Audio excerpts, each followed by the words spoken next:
Hello, I'm Kevin, VK6 Lima Whiskey, Victor Kilo 6 Tango in most contests. And just like to share with you an antenna I've been taking another look at. This antenna is based on the extended double ZEP concept.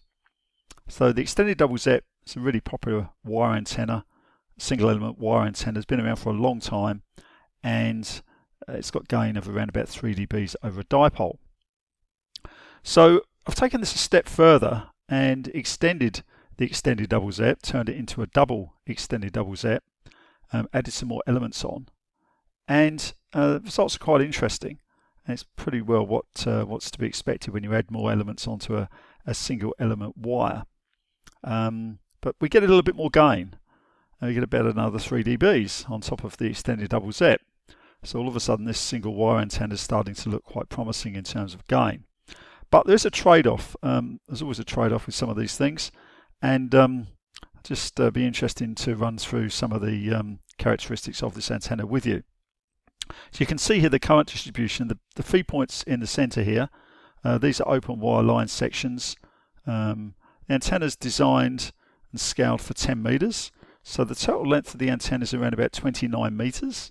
It's modeled at, I think, just over 6 meters above ground, so it's not particularly high. That works quite well for 10 meters. Feed point here, and these are closed stubs, and this helps to keep the it keeps all the currents in balance along this antenna. As you can see here, it's quite balanced, which is exactly what you need. It's important the antenna essentially follows a straight line. Doesn't work quite as well if it's an inverted V. It still works quite well as a sloper, but you do get some distortion on the pattern, mainly due to the ground reflection. So this antenna is quite a useful idea if you can't really install a beam. Obviously you need a little bit of space for this, but it's not as obtrusive as a beam, and gives pretty good gain in 2 directions, bi-directional array. So just have a look at the plots here.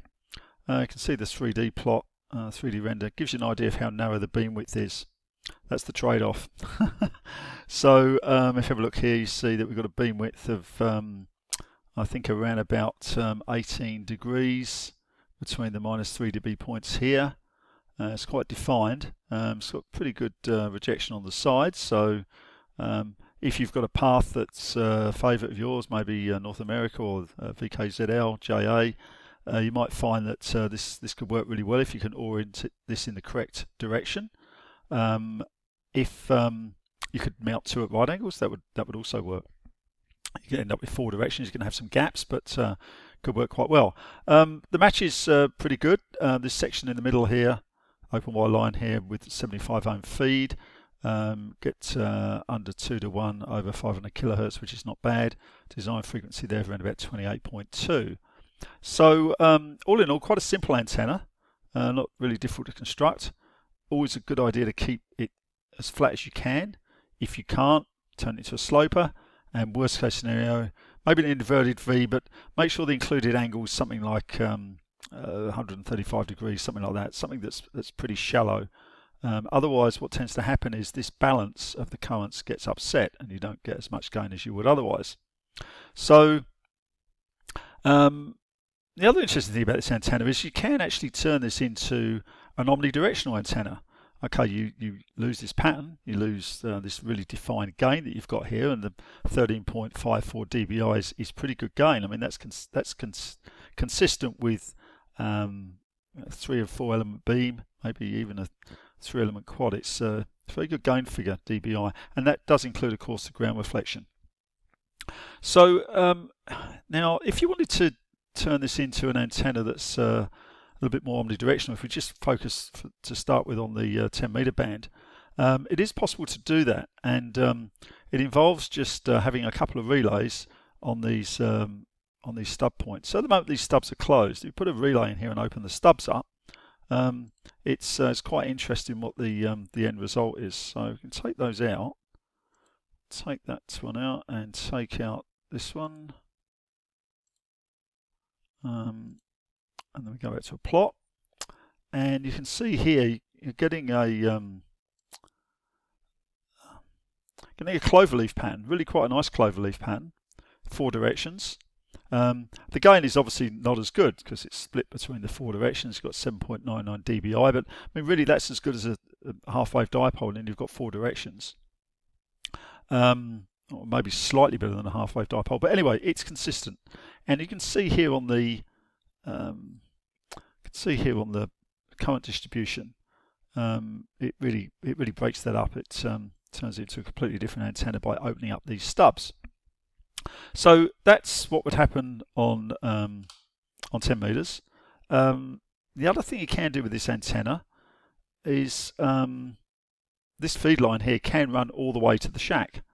It doesn't have to be terminated here in 75 ohms. We could run this all the way to the shack, balance line to the shack with an appropriate antenna matching unit in the shack, and tune the antenna on 10 meters, and you will also effectively then be able to tune the antenna on lots of other bands as well. So if we go back to where we started from with this, go back to the original model. There we go. Okay, so this is where we started. We've got all the antenna elements engaged. We've got these stubs closed off.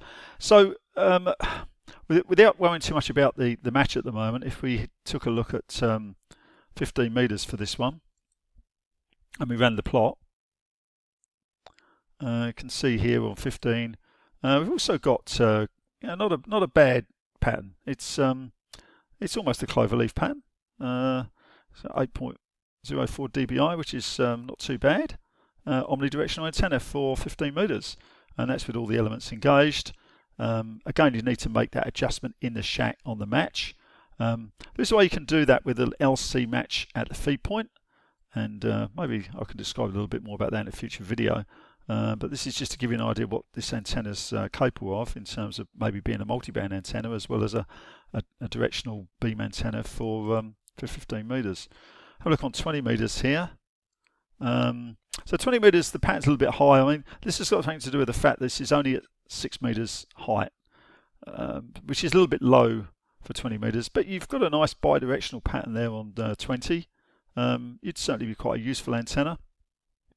And so all of a sudden I would say really from one antenna, you can certainly match it all the way from 20 meters to 10 meters with the white bands included as well.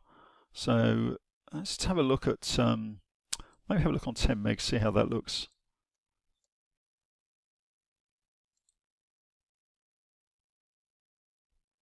So yeah, on 10 megs it starts to become a little bit high angle, as you can see.